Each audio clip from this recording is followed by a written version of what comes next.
C'est les titres du journal. 119 étudiants ont reçu ce mercredi leurs attestations de bourse des mains du ministre en charge de l'enseignement supérieur et de la recherche scientifique, Eleonore Yaïla Descamps. C'est à travers une cérémonie de mise en route des bénéficiaires des bourses à l'étranger. 38 étudiants sont attendus au Maroc et 41 en Russie. L'autorité en profite pour prodiguer de sages conseils aux étudiants bénéficiaires. Les détails dans un instant. Nous parlerons également politique dans ce journal avec la séance de travail tenue ce mardi entre le gestionnaire mandataire de l'ANIP et les responsables de la coalition des organisations de la société civile pour les élections et la paix. Au menu des échanges, les préparatifs des élections législatives de janvier 2023 et surtout les listes électorales provisoires affichées dans les bureaux de vote mais qui ont été malheureusement en grande partie détruites par la pluie de ces derniers jours. Nous parlerons également de la foire des produits des organisations bénéficiaires du programme de partenariat entre la Fondation des États-Unis pour le développement en Afrique et le gouvernement du Bénin. C'est une foire qui va se dérouler du jeudi 29 septembre au samedi 1er octobre 2022 à Cotonou. Et en prélude à l'événement, les organisateurs ont animé une conférence de presse ce mercredi pour informer le peuple béninois sur les objectifs et les diverses activités prévues au profit de la cinquantaine de promoteurs d'entreprises attendus. Voilà pour les titres. Mesdames et messieurs, à nouveau bonsoir. Ouvrons ce journal par la cérémonie de mise en route des bénéficiaires des bourses à l'étranger.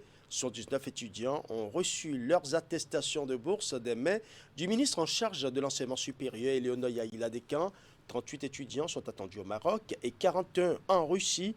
L'autorité a saisi l'opportunité de cette rencontre pour prodiguer de précieux conseils aux étudiants bénéficiaires. Nous allons suivre. Ils sont 79 étudiants à bénéficier des bourses de coopération marocaine et russe au titre de l'année académique 2022-2023. Les bénéficiaires reçoivent à travers cette cérémonie officielle leurs attestations des mains de la ministre de l'Enseignement supérieur et de la Recherche scientifique, Eleonore Yaïla Descamps. Je prends la parole ici au nom de mes pairs pour dire un grand merci tout d'abord au président de la République. Merci à Madame la ministre pour cette opportunité et ces moyens que vous nous donnez de poursuivre nos études et de devenir des cadres de cette nation.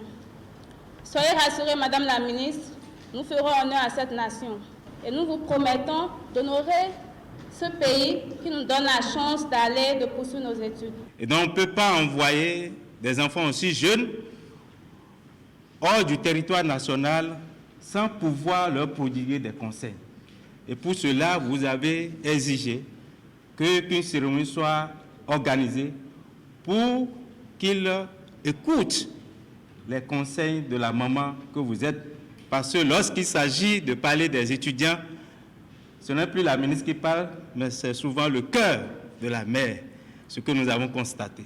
Ces boursiers ont fait objet d'une sélection minutieuse par la Commission nationale des bourses et aides universitaires pour leur permettre un bon séjour au Maroc pour certains et en Russie pour d'autres. Toutes les dispositions sont prises au niveau des différentes représentations diplomatiques. Dès votre arrivée, vous avez l'obligation d'aller vous inscrire à l'ambassade. L'ambassade a déjà la liste.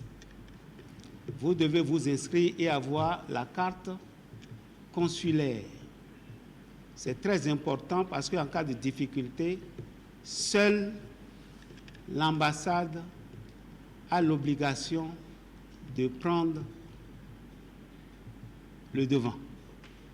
La bourse de coopération, ce n'est pas une bourse qui se traduit par de l'argent ou des opportunités qu'un pays donne à un autre pays. Non, c'est des rapports au sommet de l'État. Donc, dans ces rapports, ces accords de coopération, il y a des opportunités. Et au nom des opportunités, nous trouvons les bourses de coopération. Ça ne veut pas dire que l'État n'a pas ses propres bourses qu'il offre pour ses filles et ses fils. Le groupe de la Russie, composé de 41 étudiants, s'envole pour Moscou dès ce mercredi 21 septembre 2022. Quant aux 38 étudiants qui vont au Maroc, ils devront attendre le 3 octobre prochain. Restons dans le secteur de l'éducation pour renouer avec ce qui fait l'actualité. Cette semaine, la rentrée des classes. À l'instar des autres localités, les écoles dans le département des Collines ont aussi repris leurs activités pédagogiques. Certaines d'entre elles ont d'ailleurs reçu la visite des autorités. C'est une délégation conduite par le préfet Saliou Odoubou qui est allé vérifier le démarrage effectif des activités dans les cantines. Imet Hélène Amoussou pour les détails. Une forte délégation conduite par le préfet des Collines. L'équipe est allée constater l'effectivité de la rentrée. Elle a fait le tour de plusieurs écoles primaires ainsi que des établissements secondaires dont le collège d'enseignement général 1 de Savalou. Cette descente de la délégation préfectorale vise non seulement à doper le moral des enseignants et apprenants, mais surtout les inviter à redoubler d'ardeur au travail au cours de l'année scolaire. Je suis venu pour lancer un signal à vous, apprenants, et aussi au corps d'encadrement et de contrôle. Le département des Collines n'avait pas produit un bon résultat, que ce soit au BPC ou au baccalauréat. Au plan national, on est dernier ici et avant-dernier de l'autre. C'est frustrant, c'est gênant. Et quand on rentre dans le département des Collines, c'est la commune de Savalou qui est la dernière. C'est comme si on est dernier des derniers. Et comme cela, c'est vraiment décourageant. Mais je n'ai pas de doute que vous allez puiser dans vos ressources intrinsèques pour remonter la pente. Comme bien d'autres écoles du pays, certaines de la ville de Savalou ont bénéficié du programme des cantines scolaires. À l'école primaire publique Dodo Agbon, dans l'arrondissement de Tchéti, Saliou Odoubou et sa suite sont allés aussi constater ce lundi le démarrage des activités du réfectoire. À cet effet, une séance a eu lieu avec les acteurs impliqués. Les échanges ont été le cadre d'une part d'informer les uns et les autres des efforts consentis par le gouvernement et d'autre part, amener chacun à jouer convenablement sa partition. L'un des objectifs de ce programme, soutenu par le chef de l'État, c'est d'améliorer le taux de fréquentation de nos écoles et d'améliorer également le taux de maintien à l'école. Pour un démarrage effectif des cantines au premier jour des classes, au cours de cette année, le Programme alimentaire mondial a pris des dispositions pratiques en amont pour la mise en place des vivres dans les écoles, malgré les intempéries que nous traversons en cette période. Je voudrais inviter les parents à plus d'implication et aussi pour installer les jardins et champs scolaires qui nous permettront bien sûr d'améliorer la qualité nutritionnelle du repas offert à nos enfants dans nos écoles. Les vivres sont pour les enfants. Les vivres ne sont pas à partager entre les directeurs, les maîtres et les cuisinières et les bureaux APE. Lorsque des cas avérés de tricherie ou de distraction de vivres seront constatés, les auteurs répondront au niveau des instances indiquées. Donc je voudrais vous dire que nous avons l'obligation de contribuer pour le développement de ce programme qui est un programme alléchant, un programme intéressant qui fait déjà école dans la sous-région. Dans les Collines cette année, c'est un défi que tous les acteurs du système éducatif sont appelés à relever. Améliorer les résultats en fin d'année. Et pour l'atteinte des objectifs, tout le monde est appelé à y mettre du sien. Parlons politique à présent avec la séance de travail tenue ce mardi entre le gestionnaire mandataire de la NIP et les responsables de la coalition des organisations de la société civile pour les élections et la paix. Au cœur des discussions, les préparatifs des élections législatives de janvier 2023 et surtout les listes électorales provisoires affichées dans les bureaux de vote mais qui ont été en grande partie détruites par les pluies de ces derniers jours. Idrissou Boukari pour plus de précisions. Ce n'est pas une faute à nous, c'est un calendrier électoral légal. Près de 2 semaines après l'affichage de la liste électorale informatisée provisoire, les premières observations tombent à cette étape du processus électoral pour le compte des législatives de janvier 2023. Ce mardi, la coalition des organisations de la société civile pour les élections et la paix vient échanger avec le gestionnaire mandataire de l'Agence nationale d'identification des personnes. La COSEP a déployé ses observateurs sur l'ensemble du territoire national pour suivre les différentes phases du processus électoral jusqu'à l'installation des membres de la 9e législature de l'Assemblée nationale. Les responsables de la coalition viennent partager avec le gestionnaire mandataire de la NIP les constats faits sur le terrain par leurs observateurs. Mais certains ont vu dans certaines localités que ces listes qui étaient affichées ont été détruites. Les agents qui sont sur le terrain, nous avons constaté que beaucoup n'avaient pas une liste secondaire pour pouvoir remplacer ce qui était déchiré. Nous avons constaté que les populations ne sont pas sorties pour aller consulter ces listes. Et pourquoi ça a été ainsi? C'est parce que ça a coïncidé avec la rentrée des classes. Les parents n'avaient que cette préoccupation en tête. La COSEP a profité de cette occasion pour transmettre à l'ANIP le document sur la participation des personnes handicapées à la vie politique au Bénin. Des plaidoyers ont été également formulés à l'endroit de l'ANIP et même au-delà. Nous plaidons aussi pour que les candidats des partis politiques pour les législatives 2023 tiennent compte des besoins des populations dans leurs projets. À chacune des préoccupations posées et des recommandations formulées, le gestionnaire mandataire de l'ANIP a apporté des réponses et rassure les uns et les autres. Et donc, je voudrais vous rassurer, Madame la Présidente, que sur la base de votre plaidoyer, l'Agence nationale d'identification des personnes, en tenant compte des différents transferts que les gens ont eu à faire, des différentes corrections que les gens ont eu déjà à faire pendant une dizaine de jours, affichera une nouvelle édition de la liste dans la période du samedi 1er octobre au samedi 15 octobre, pendant 10 jours. Une version à jour de la liste électorale informatisée provisoire. L'objectif visé par la coalition des organisations de la société civile pour les élections et la paix est la promotion de la participation de tous les citoyens au processus électoral. Le samedi 8 novembre 2022 est la date retenue pour la transmission à la Sénat de la liste électorale définitive. Parlons à présent de la 132e session ordinaire de la Banque ouest-africaine de développement. La rencontre s'est ouverte ce mardi à Cotonou, occasion pour les cadres de l'institution financière et les partenaires de se pencher sur plusieurs projets à réaliser dans les prochains jours en faveur des pays membres. Les grandes lignes sont énoncées par le président de la banque, Serge Ekwe. Suivant. Comme en témoigne l'ordre du jour de cette session, la Banque ouest-africaine de développement continue d'œuvrer aux côtés de ses États membres, de les accompagner pour renforcer la résilience de la région face au choc actuel et toujours poursuivre les efforts en faveur du développement économique équilibré de notre région. Nos États, vous le savez, subissent depuis quelques mois les conséquences de la guerre en Ukraine, avec une augmentation sans précédent du prix des produits pétroliers, de l'énergie et de certaines matières premières. Les interventions des États pour contenir les prix à des niveaux raisonnables pour les populations représentent un effort considérable, vous le savez, sur les finances publiques. Un point à l'ordre du jour de notre session vous proposera la mise en œuvre d'un plan d'urgence à impact rapide en faveur des États. En complément de ce programme, plusieurs projets sont soumis à l'approbation du Conseil.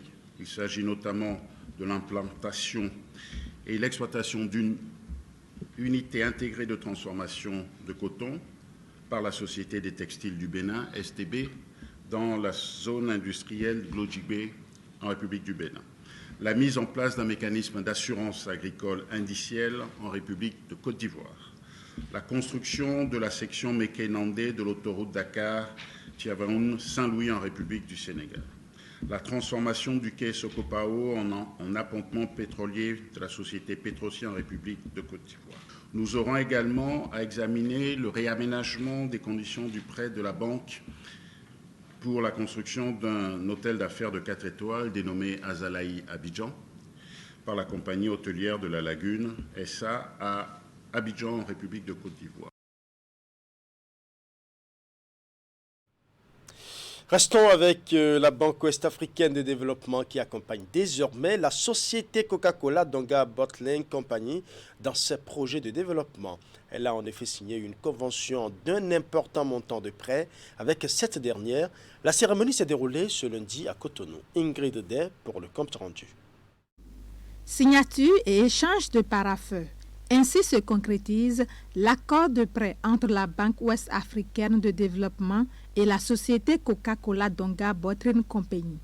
Le contrat va permettre à la société bénéficiaire de financer son projet d'implantation et d'exploitation d'un complexe brassicole et d'une ligne de fabrication de canettes dans la zone industrielle de Semipodi. C'est le lieu de saluer le leadership de M. El Hadj Sayo Zoubeirou, qui a promu ce projet, qui continue de le promouvoir, et pour ce défi qu'il s'est engagé à assurer afin de servir d'exemple aux entrepreneurs de la région. Pour finir, je voudrais vous inviter, vous et vos équipes, à prendre toutes les mesures utiles et nécessaires en vue d'une exécution, la meilleure exécution possible de ce projet et naturellement dans les délais prévus. D'une valeur de 20 milliards de francs CFA, ce soutien qu'apporte la Banque ouest-africaine de développement à la société Coca-Cola Donga Bottling Company marque un tournant décisif dans le développement de la société bénéficiaire. En effet, la société Coca-Cola Donga Bottling Company, désignée nouvel embouteilleur au Bénin et au Togo des produits de la marque Coca-Cola par la société des Coca-Cola Company, depuis le 1er juillet 2022, a pour ambition de devenir un hub industriel par la production et la commercialisation des boissons en canettes, bouteilles plastiques et bouteilles en verre cassable. Vous convenez avec moi que ce projet d'envergure, on ne peut plus grand, implique un accompagnement conséquent pour les investissements nécessaires. Cette collaboration qui va positionner la société Coca-Cola Donga Bottling Company comme l'un des plus grands pionniers de l'industrie agroalimentaire constituera un moyen efficace de lutte contre la pauvreté par la création d'emplois, en plus d'apporter une valeur ajoutée à l'économie béninoise. Parlons à présent de la séance d'appropriation du programme d'adaptation des villes au changement climatique. C'est une rencontre organisée au profit des nouveaux responsables administratifs et techniques des communes bénéficiaires du projet que sont Boïkon, Komé, Semipodji et Cotonou. Les travaux se déroulent évidemment à Cotonou. Ouliat Sanoussi. Les nouveaux responsables administratifs et techniques des communes s'approprient le programme d'adaptation des villes au changement climatique PAVIC. Le projet intervient dans 4 villes du Bénin, à savoir Semipodji, Komé, Boïkon et Cotonou, où sont produits des documents d'urbanisme et des travaux avec des formations en appui au cadre des communes. Ces cadres ont exprimé ce besoin au cours du dernier COPIC du PAVIC qui s'est réuni le 28 juillet. Ils sont nouveaux au poste. Le PAVIC se déroule depuis 4 ans, donc c'est important pour eux de savoir ce qui se passe depuis 4 ans.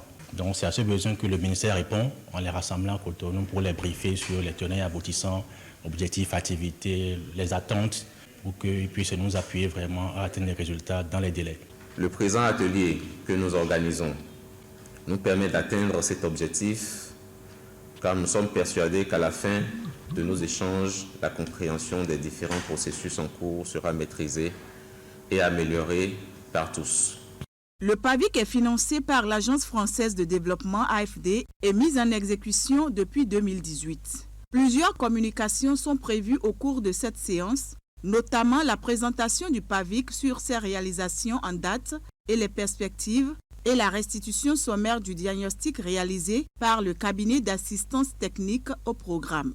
Le programme, il est en cours d'exécution. Il a commencé d'abord par de nombreuses études. C'est un temps qui est assez long. On essaie de comprendre sur les 4 communes quelles sont les difficultés rencontrées, quelles sont les zones qui sont vulnérables, où est-ce qu'il y a un danger pour les habitants. Et ensuite, essayer de trouver des réponses à ces dangers. Donc trouver des réponses, ça va être des infrastructures structurantes, ça peut être des collecteurs de crête comme à Boïkon, ça peut être un réseau d'assainissement, ça peut être des voiries, ça peut être aussi des équipements comme ça qui vont permettre d'améliorer la vie, le quotidien des personnes. Et aujourd'hui, on est sur la phase des travaux, c'est-à-dire qu'on a démarré les travaux, notamment les travaux de voirie, et on avance comme ça en parallèle sur l'ensemble des 4 villes. Le PAVIC est un projet prioritaire du programme d'action du gouvernement que conduit le ministère du cadre de vie. Je prends le cas de Cotonou par exemple. Nous intervenons à Cotonou sur 2 bassins. Qui connaît Agla connaît bien les inondations historiques qu'on a souvent à Agla. Donc le projet prolonge le collecteur de Agla sous les pylônes vers la voie inter-État, vers la droite. Nous allons également faire un bras de collecteur qui rentre dans les bas-fonds de Agla. qui drainent les eaux. Sur le bassin du Agla, on est en synergie avec le projet PAPC. Donc, c'est une synergie d'action avec ce projet du gouvernement où, à terme, Agla serait mis hors d'eau. À Cotonou aussi, on est à Papa, dans la zone de Sekandi, Soudjatime, Irede, Yenawa, pour que cette zone également de Cotonou soit mise hors d'eau en saison de pluie. À Comé, c'est pareil. À Sémé aussi, on intervient à Sekandi et Pé. À Boyikon, qui est le cœur même de notre intervention dans cette zone, on prolonge le collecteur de crête de Boyikon, qui est très connu, sur environ 10 km 600 jusqu'à les Utoirs. Cette séance va permettre à tous les nouveaux responsables des différentes communes d'intervention du Pacifique de mieux s'approprier le projet et pour pouvoir mieux l'accompagner dans toutes les actions qui seront mises en œuvre dans les communes. La mobilisation et l'engagement des collectivités locales sont donc souhaités autour du programme d'adaptation des villes au changement climatique PAVIC, au fin d'avoir des impacts significatifs. Ce qui ne serait pas possible si ces nouveaux acteurs ne s'imprègnent pas du projet. 6 pays dont le Bénin s'auto-évalue pendant une semaine en matière de réglementation pharmaceutique. C'est à la faveur d'un atelier régional technique qui se tient à Cotonou. Il est initié par l'Organisation mondiale de la santé. Les travaux sont placés sous la tutelle du ministère béninois de la Santé. Idrissou Boukari pour plus de précisions. Les autorités nationales de réglementation pharmaceutique du Bénin, du Burundi, des Comores, Madagascar, du Mali, de la Mauritanie et de la République démocratique du Congo en conclave à Cotonou. C'est l'atelier technique régional consacré à leur auto-évaluation. Il s'agit d'examiner ensemble le point de la mise en œuvre des missions qui leur ont été assignées, les faiblesses, les difficultés et les défis qui s'imposent à elles, au fin de lutter efficacement contre la vente des faux médicaments sur les marchés internationaux et nationaux. C'est une initiative de l'Organisation mondiale de la santé avec des objectifs bien précis. Avant de pouvoir renforcer les capacités, il faut savoir à quel niveau de ces capacités-là une autorité ou une agence est. Et donc cet atelier a pour objectif principal de les aider à s'auto-évaluer sur les niveaux de maturité des fonctions réglementaires afin de savoir comment pouvoir in fine développer des plans d'action en vue de les renforcer. La rencontre de Cotonou permettra également aux différents pays participants d'harmoniser les pratiques réglementaires pour plus d'efficacité. Selon le processus d'auto-évaluation de l'Organisation mondiale de la santé, il sera question de juger la capacité des régulateurs sur les critères clés d'homologation des médicaments avant leur mise en vente afin d'identifier les insuffisances à corriger. Soucieux du bien-être des populations, le gouvernement du président Patrice Talon a initié plusieurs réformes dans le sous-secteur pharmaceutique, notamment la création en septembre 2019 de l'Agence béninoise de régulation pharmaceutique active sur le terrain. Sur le terrain, quand l'autorité de régulation est forte, ça garantit déjà la qualité des produits qui sont mis sur le marché. Ça garantit la qualité également de l'évaluation qui est faite de ces produits, parce que quand les produits sont fabriqués, il faut bien les évaluer. Et plus nous sommes outillés, mieux nous évaluons, et donc nous garantissons à nos populations que les médicaments qui sont consommés sont de bonne qualité, sont sûrs et sont efficaces, et surtout accessibles à moindre coût. Chers participants, vous serez invités à définir une feuille de route en accord avec l'équipe de l'Organisation mondiale de la santé, en adéquation avec les échéances d'auto-évaluation et de validation des résultats en préparation à l'évaluation formelle, conformément au plan de développement institutionnel qui sera généré pour chacune de vos autorités de réglementation. Les travaux de l'atelier technique régional prennent fin vendredi prochain. La réglementation pharmaceutique vise à promouvoir et à protéger la santé publique. La problématique de la gestion des ressources phytogénétiques est au cœur d'un travail de réflexion scientifique qui se déroule depuis ce lundi à Grand Popo. Il s'agit d'un atelier national sur les enjeux et défis liés à la production de ces ressources. Une initiative de l'Académie nationale des sciences, arts et lettres du Bénin qui vise à permettre au pays de disposer d'une base de données pour cet exercice de conservation des ressources phytogénétiques. Reportage. Malgré l'existence de tests juridiques appropriés organisant les entrées et sorties du pays des ressources phytogénétiques, aucun suivi des échanges n'est documenté. Aujourd'hui, le monde universitaire sonne la mobilisation, d'où cet atelier organisé autour des enjeux et défis liés à la gestion des ressources phytogénétiques. Qu'est-ce que nous appelons évidemment les enjeux? C'est ce que l'on peut gagner ou perdre. Et qu'est-ce que nous appelons défis? C'est les difficultés qu'on peut rencontrer et les problèmes. Tout cela, c'est des choses que nous allons traiter parce que les ressources phytogénétiques et les semences contribuent à la qualité et à la quantité et au rendement du produit agricole. Enjeux et défis vitaux donc pour l'humanité. Et 2 jours durant, ces scientifiques vont réfléchir autour des voies et moyens pouvant permettre au Bénin de disposer d'une base de données de ces ressources. Mais déjà, les recherches ont révélé beaucoup d'efforts. Lorsque nous voyons les problèmes liés à la disponibilité et à la cherté du blé aujourd'hui, le manioc se présente quand même comme un bon candidat pour substituer au blé dans la transformation boulangère et pâtissier. Et au Bénin aujourd'hui, nous avons fait beaucoup d'efforts. Et dans ces efforts, nous avons des variétés améliorées de manioc qui se présentent comme de bons candidats, puisque ces variétés sont précoces, à cycle court, et bien adaptées aux conditions pédoclimatiques et sont de type très friable. Sur le fonio, il existe déjà une base de données moléculaire, il existe différentes accessions et nous allons travailler à mieux comprendre les aspects agroécologiques, d'écologie microbienne qui nous permettent d'augmenter le rendement et permettre à ce que le fonio soit cultivé en dehors de la zone de prédilection de l'Atakora et pour qu'on puisse avoir une meilleure quantité et que ce fonio puisse facilement remplacer en partie le blé pour le petit déjeuner. Parallèlement à ces efforts, les participants devraient aussi se pencher sur la question de la disponibilité d'une institution chargée de la conservation des ressources. Il y en a au Ghana à côté, il y en a au Nigeria, mais il n'y en a pas au Bénin. Une institution indépendante qui fait cela. Dans les grands pays, ça existe déjà. Et les gens ont des semences qui datent de 3, 4, 5, 8 siècles et même un millénaire qu'ils arrivent à conserver. Nous devons arriver aussi à cette... Arriver à ça, c'est l'ambition de l'Académie nationale des sciences, arts et lettres du Bénin, dont c'est la 2e activité cette année. Ce n'est pas parce qu'on n'a pas les moyens, c'est parce qu'il y a eu quelques petites difficultés techniques. Et malgré ça, vous êtes tous là présents. Cela nous fait vraiment plaisir pour que notre rapport d'activité ne soit pas creux. Au total, 4 communications meubleront les travaux de cet atelier. Les réflexions, elles, devraient aboutir à des recommandations devant contribuer à renforcer la législation en cours au Bénin.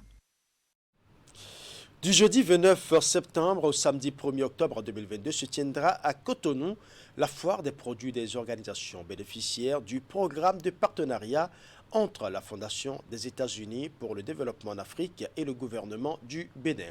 En prélude à l'événement donc, les organisateurs ont animé une conférence de presse ce mercredi pour informer le peuple béninois et les différentes parties prenantes des objectifs et des diverses activités prévues à cette foire, réservée à une 50aine de promoteurs d'entreprises.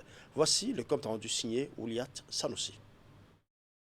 Au cœur de cette conférence de presse, la foire des produits des organisations bénéficiaires du programme de partenariat entre l'USAIDF, entendez Fondation des États-Unis pour le développement en Afrique et le gouvernement du Bénin. Un rendez-vous d'affaires et d'opportunités prévu à Cotonou du 29 septembre au 1er octobre 2022. Nous sommes arrivés à une phase où les entreprises sont très bien produites, de très bonne qualité de produits, mais malheureusement sont dans des milieux ruraux où les acheteurs potentiels professionnels n'ont souvent pas accès à eux. Et donc l'objectif fondamental, c'est de pouvoir les déplacer de leur lieu de production pour les mettre en relation avec les acheteurs professionnels. Et ceci va leur permettre de développer la notoriété et l'image de marque de leur entreprise.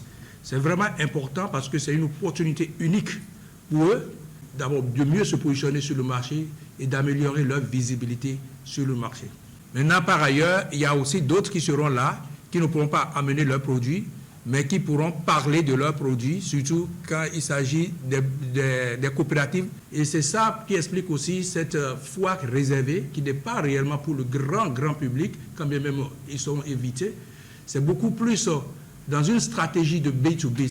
Le partenariat USADF signé en 2005 est une convention de cofinancement entre les États-Unis d'Amérique et le Bénin à travers le ministère des PME. Chaque partie apporte par année une contribution de 250 millions de francs CFA. Mais au renouvellement de l'accord et sur instruction du président Patrice Talon, la contribution a été doublée, passant de 250 à 500 millions en vue d'impacter plus de cibles. Ainsi, de 2016 à 2021, 41 subventions ont été accordées pour 2025 PME.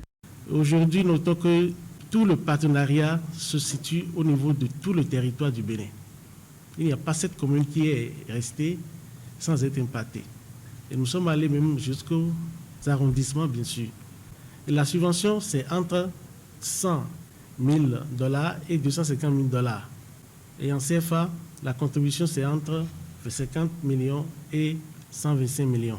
C'est un partenariat vraiment alléchant.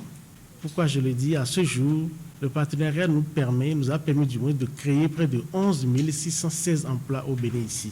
Au cours de cette foire qui vise à aider les entreprises à prospecter de nouveaux marchés et rencontrer de nouveaux clients, plusieurs produits phares seront à l'honneur, notamment le manioc, l'anacarde, l'ananas, le fonio, le karité sous leur forme dérivée et brute. Il y aura 50 exposants, mais derrière ces 50 stands, il y a des unions, il y a des groupements d'entreprises, des communes. Nous sommes à leur disposition pour les mettre en contact avec ces entreprises dans l'atelier B2B que nous organisons le 29 septembre. C'est une opportunité de mise en relation avec les sources d'approvisionnement.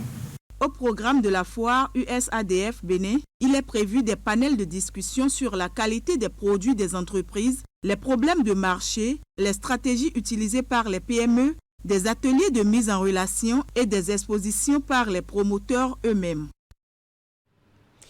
Nous allons à présent faire un zoom sur les femmes entrepreneurs béninoises qui sont depuis ce mardi à l'école de l'Agence belge de développement ENABEL pour le renforcement de leurs capacités en leadership. C'est à la faveur d'un atelier de dissémination de la boîte à outils de l'entrepreneuriat féminin dans le cadre du projet DigiBoost. Les travaux qui durent 3 jours se déroulent à Grand Popo dans le département du Mono. Narcisse Alossé. Devant ce parterre d'hommes et de femmes représentant des structures d'accompagnement à l'entrepreneuriat innovant et les femmes entrepreneurs, des émissaires de l'Agence belge de développement et du projet DigiBoost, tels des enseignants, ils montrent à l'assistance le contenu de la boîte à outils de l'entrepreneuriat féminin. L'idée, c'est de travailler avec ces structures à présenter des outils, à créer un cadre favorable pour permettre aux femmes entrepreneurs béninoises d'être accompagnées de manière plus performante dans des environnements qui leur conviennent le mieux, avec des outils qui leur correspondent le mieux. C'est de faire en sorte que ces femmes entrepreneurs innovantes et numériques au Bénin puissent devenir encore plus fortes. En somme, renforcer et consolider l'écosystème de l'économie numérique autour de l'entrepreneuriat innovant pour le leadership féminin. L'exercice ne souffre pas de la complexité d'ENABEL, dont l'engagement reste le même au chevet des femmes entrepreneurs. La promotion de l'entrepreneuriat, de promouvoir en fait un écosystème favorable pour l'émergence d'initiatives entrepreneuriales est vraiment au cœur de la stratégie ENABEL et également vraiment en appui en fait aux femmes entrepreneurs et de leur permettre en fait d'avoir des outils qui soient adaptés aux besoins en fait des femmes. Des besoins dont la boîte à outils sera scrutée au cours de ces assises.